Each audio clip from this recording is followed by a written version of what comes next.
Salam alaikum. Bonjour à toutes et à tous. On est en 2015, 15 ans après, le XXe siècle paraît si loin. Les moyens technologiques sont en train de métamorphoser notre monde et notre façon de vivre et d'exister individuellement ou en collectivité.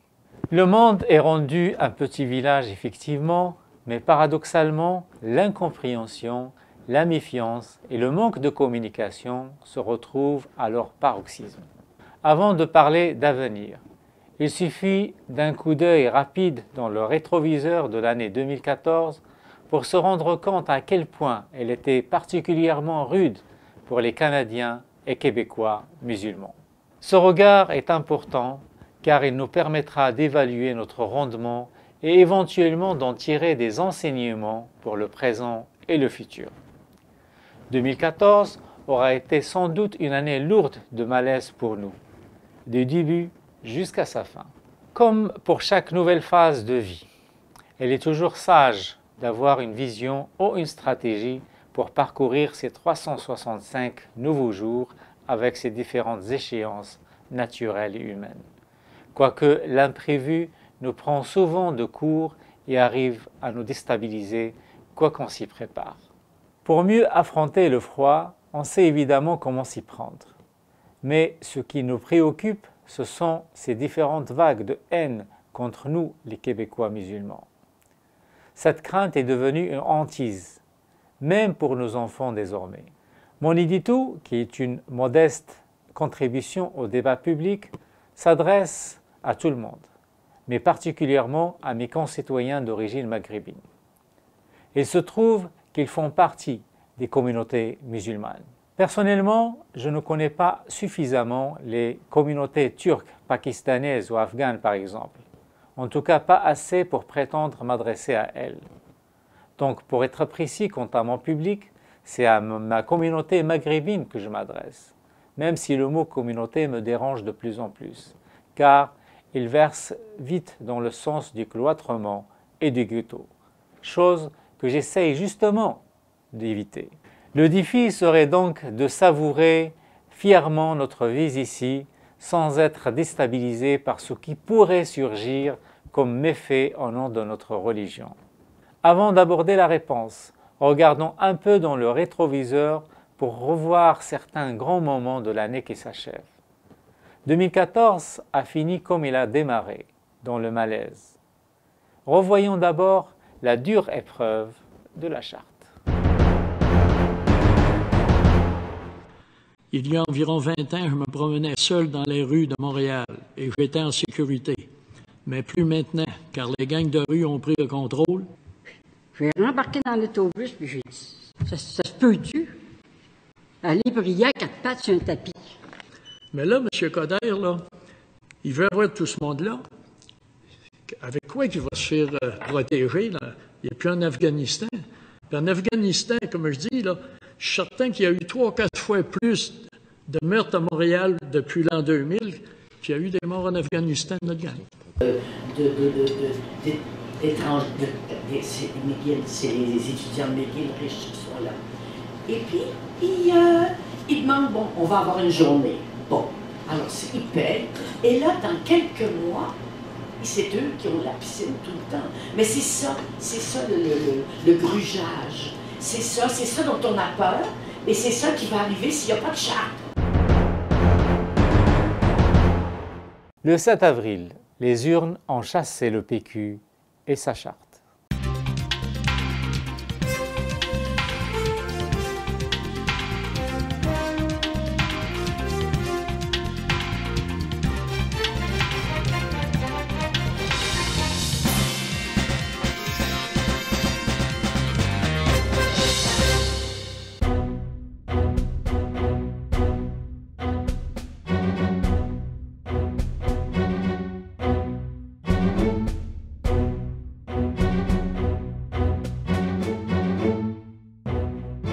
Le nouveau Premier ministre, dès son discours de victoire, a amorcé un changement de cap avec un discours rassembleur qui tentait d'éteindre un feu qui commençait à échapper à tout contrôle. avec nos concitoyens venus du monde entier pour écrire la suite de notre histoire avec nous.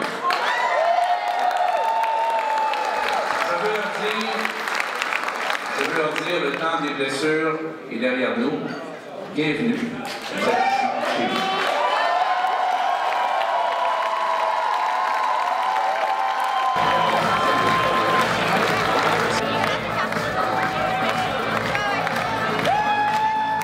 Après une terrible vague de haine, des heures interminables de consultations générales et d'auditions publiques à l'Assemblée nationale, et de tout ce temps perdu à se tirer dessus, la Charte et ses promoteurs sont allés droit au mur, exactement comme le prédisait sans le vouloir leur publicité qui nous a coûté 1,9 million de dollars.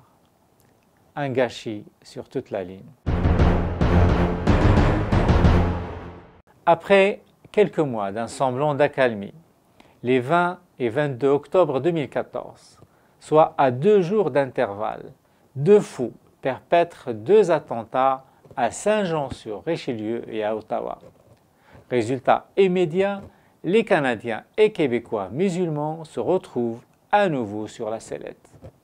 Le gros malaise reprend place et les médias sociaux et les médias en général s'enflamment à nouveau au grand bonheur des extrémistes de tout genre.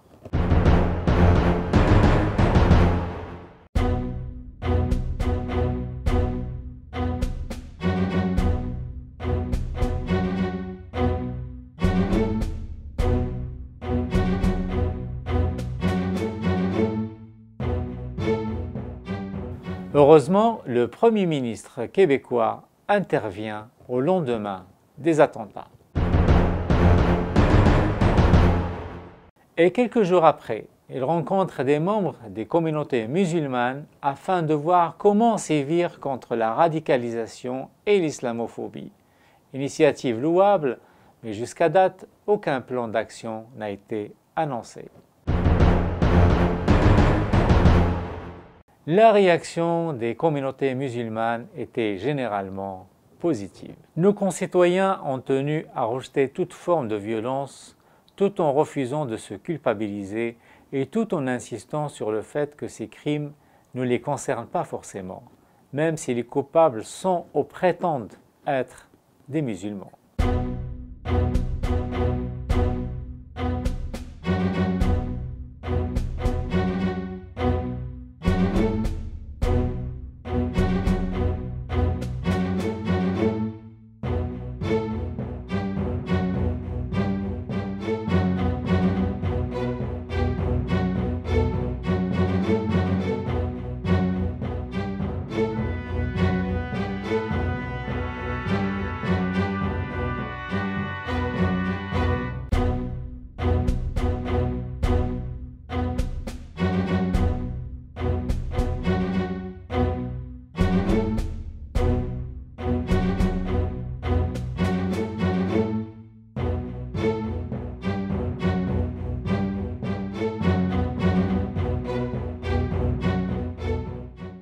On pensait avoir un peu de paix pour finir l'année paisiblement auprès de nos familles.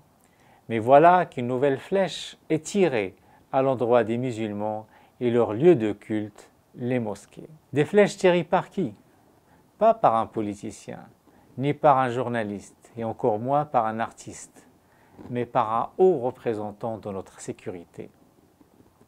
Les propos d'Yves Francoeur, président de la Fraternité des policiers de Montréal, sont perçus du bord des communautés musulmanes comme un couteau dans leur dos.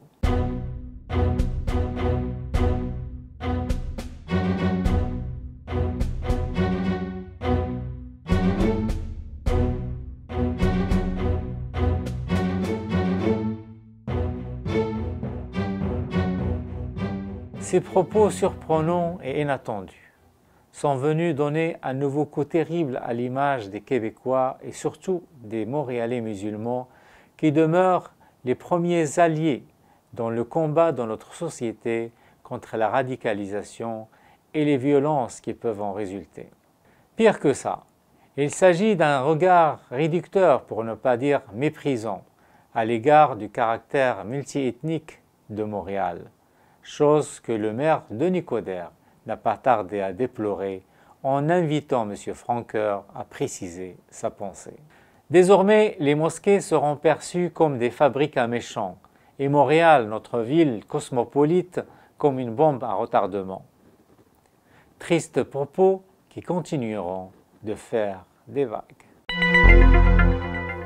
Personnellement, j'aimerais dédier l'année 2014 à la mémoire de Naïma Larouiti, cette nouvelle québécoise, cette femme, cette maman, décédée le 30 janvier 2014 quand ses vêtements sont restés pris dans le mécanisme de l'escalier roulant du métro Fabre, comme le confirme le rapport du coroner paru récemment. Pour moi, cette tragédie représente le summum de l'absurdité et la gravité de la douloureuse expérience dans laquelle le Parti québécois nous a plongés des mois durant. Le malaise des musulmans était alors passé de l'amertume à la colère. Partout, les conditions atroces de sa mort étaient instrumentalisées par certains médias et beaucoup de haineux sur les réseaux sociaux au moment même où la promotion de la charte battait son plein. À ce moment précis, l'atmosphère était rendue explosive à tel point qu'il suffisait d'une étincelle pour mettre le feu au poudrier. Mais je ne sais par quelle inspiration j'avais appelé à un rassemblement que j'avais intitulé « Des fleurs et des bougies pour Naïma ». Environ 1000 personnes, musulmans et non-musulmans, ont répondu à l'appel pour nous retrouver le soir du 2 février 2014 sur le lieu même du drame, au métro Fabre.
Avec nos mots, les fleurs, les lumières des bougies éclairant le portrait de la défunte sur un fond de neige pure et surtout avec nos larmes, nous avions réussi ce soir à apaiser les esprits et à faire valoir la voix de la sagesse en envoyant un message de paix comme réponse à ce tsunami de haine qui n'avait même pas épargné la défunte ni sa famille. Votre présence ce soir, en si grand nombre, est la plus belle réponse à la haine. Pour que la mort de Naïma ne soit pas vaine, il est important pour nous, en tant que Québécois musulmans et en tant que Québécois tout court, d'en faire un symbole de paix et de tolérance.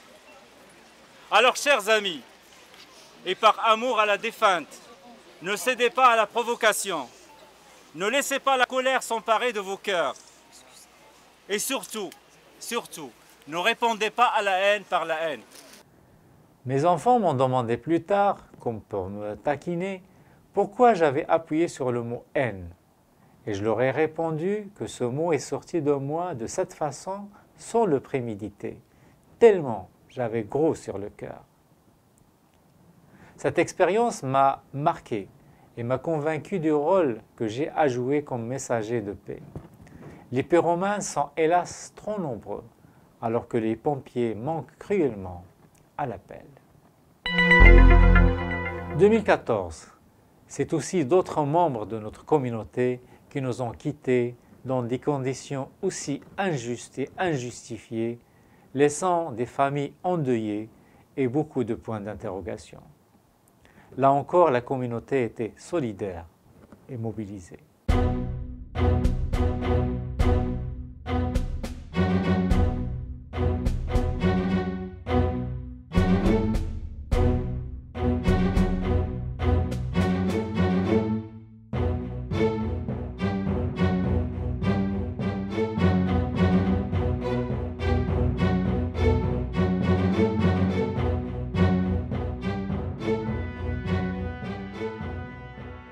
2014, c'est aussi ces personnalités québécoises, canadiennes et internationales qui nous ont quittés.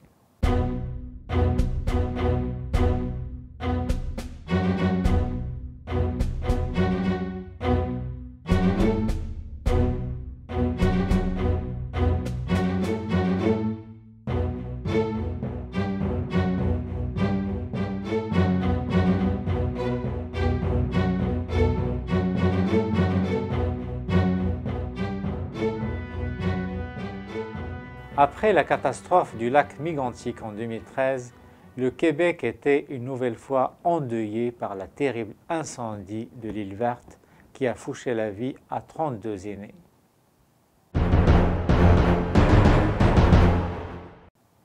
Ce n'est pas tout. Voici d'autres malheureux événements que nous avons dû traverser en cette pénible année 2014.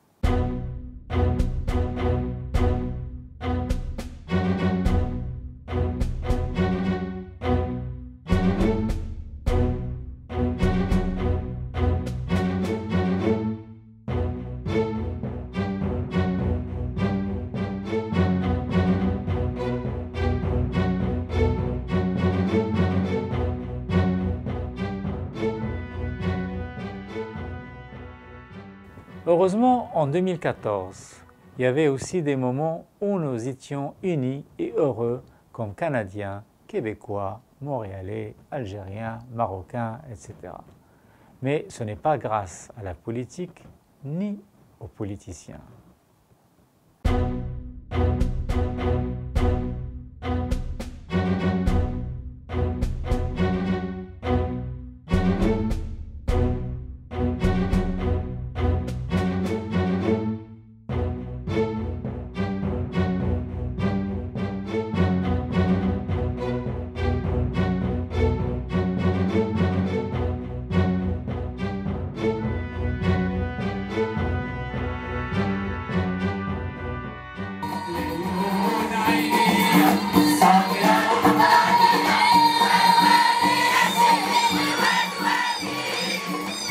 En conclusion, 2014 était, oui, une année chargée de malaise, de gros malaise.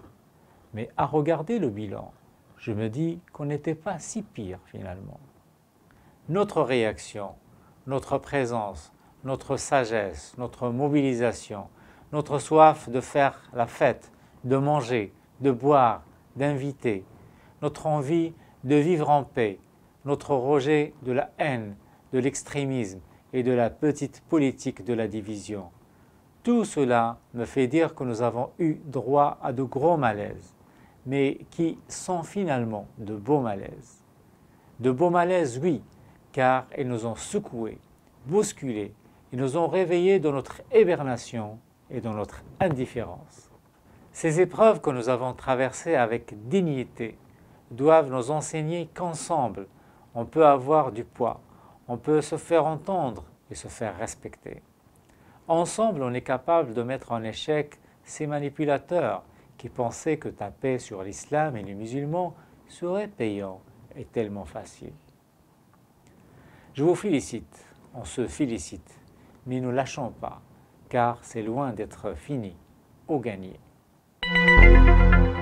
Avant de vous parler de 2015, j'aimerais saluer mes confrères les caricaturistes qui restent de vrais artisans indémodables de l'information et qui sont parvenus, durant cette année spéciale, à nous offrir des dessins empreints de philosophie et d'humour dans des contextes souvent difficiles.